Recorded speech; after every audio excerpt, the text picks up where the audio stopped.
raccourcissent et que le brouillard commence à voiler l'horizon, voici que s'ouvre un espace de lumière.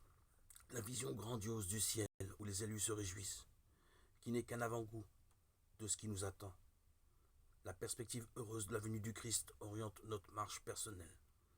Serons-nous assez sensés pour nous rappeler que la sainteté qui brille au firmament du ciel ne s'acquiert pas à la force du poignet, mais qu'elle est une grâce que le Christ dispense au cœur des hommes, à ceux qui l'acceptent de se laisser prendre par le souffle de l'esprit.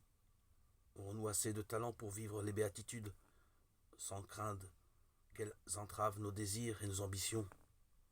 Prendrons-nous le temps de nous mettre à l'écoute de la parole de Dieu qui secoue quelque peu nos habitudes?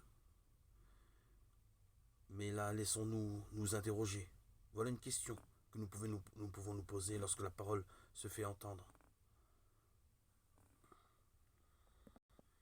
Voici, comme les anges qui chantent dans le ciel ont écouté la parole, écoutons-nous le Christ roi de l'univers nous indiquer le chemin du royaume.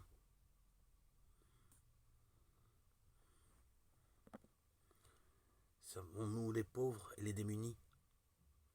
Ce que vous avez fait à l'un de ces petits, c'est à moi que vous l'avez fait, Matthieu 25, 40. Chaque geste de charité est un pas en avant.